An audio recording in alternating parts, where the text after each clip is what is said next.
There is a figure who transcends time, whose existence has shaped civilization. You know who I'm talking about, right?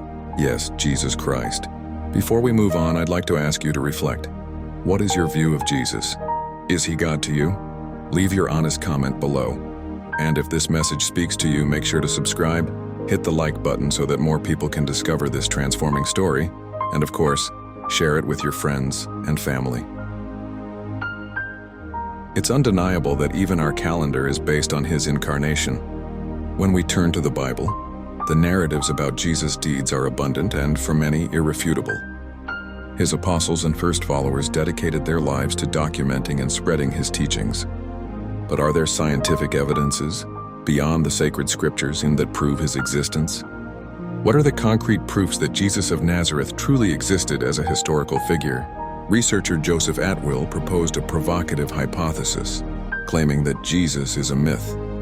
According to him, everything would be a creation of Roman aristocrats, meant to calm tensions with the Jews by offering them a new faith to rival their passionate missionary activity.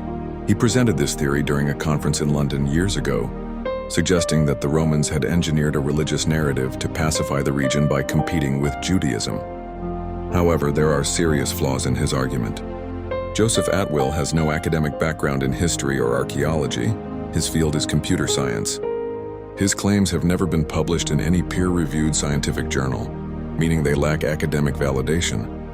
Atwill's view of Christianity, though controversial, is based on the idea that religion is a subtle form of mind control that led to blind acceptance of servitude, poverty, and war throughout history. This perspective, one-sided and lacking historical methodology, distances itself from reality. Serious scholars in the fields of history and archaeology are nearly unanimous about the historical existence of Jesus, as stated by André Chevitares, professor of history at the Federal University of Rio de Janeiro. From a methodological point of view, it seems quite clear that Jesus really existed. Historians seek what is known as the historical Jesus, a study focused on the man who lived in Galilee about 2,000 years ago, using concrete data, independent of any divine aspects attributed to him. The focus is evidence, not religious dogma. Professor Chevitares emphasizes this approach, highlighting the search for a strictly human Jesus. It's important to understand that proving the existence of historical figures doesn't rely only on physical findings like bones or tombs. Otherwise, much of ancient history would be dismissed as fictional. One essential criterion applied to Jesus is the multiple attestation principle. When several independent sources, unknown to each other, report similar facts about the same person, the likelihood of their real existence is very high. The oldest documents that refer to Jesus date back to the 1st century and were written by the early Christians. A notable exception is the Jewish historian Flavius Josephus. Though not a Christian, he mentioned Jesus, John the Baptist, and James in his historical account of the Jewish people, acknowledging their leadership roles and movements in Galilee. What are your thoughts so far on this journey through the history of Jesus? Leave a comment. Your opinion is very important to us. In the centuries that followed, more texts referring to Christ and the movement of his followers appeared. Jewish and Roman authors, and including some non-Christians, helped reinforce Jesus' existence as a historical figure. This confirmation remains solid, even when we set aside strictly religious elements. In addition, archaeological discoveries have offered information about the time and place where Jesus lived. Even though the historical data are fragmented, they help build a picture of the real-life character. One notable example is the discovery of 13 manuscripts in 1945 in Egypt, which formed the Nag Hammadi Library, dated to the 4th century. They are translations of original Greek texts. According to Wagner Porto, professor of classical archaeology at the University of São Paulo, USP, these findings are essential to understanding early Christianity and other religious currents of the time. They reveal the Gnostic movement, a Christian branch that held distinct beliefs, such as the idea that spiritual salvation is an individual responsibility. One of the most debated pieces of evidence for Jesus' existence is a funerary urn, the Ossuary of James, which bears the inscription, "James, son of Joseph, brother of Jesus." A 2002 analysis suggested that the phrase "brother of Jesus" may have been added later by another scribe, at a time when Jesus was already widely known. James is believed to have died around 40 AD, but the authenticity of the full inscription is still debated. Another artifact that stirred controversy is the Shroud of Turin, a cloth said to have covered Jesus' body after crucifixion. Stored in a chapel in northern Italy, the shroud is mentioned in the Gospels and has undergone several tests.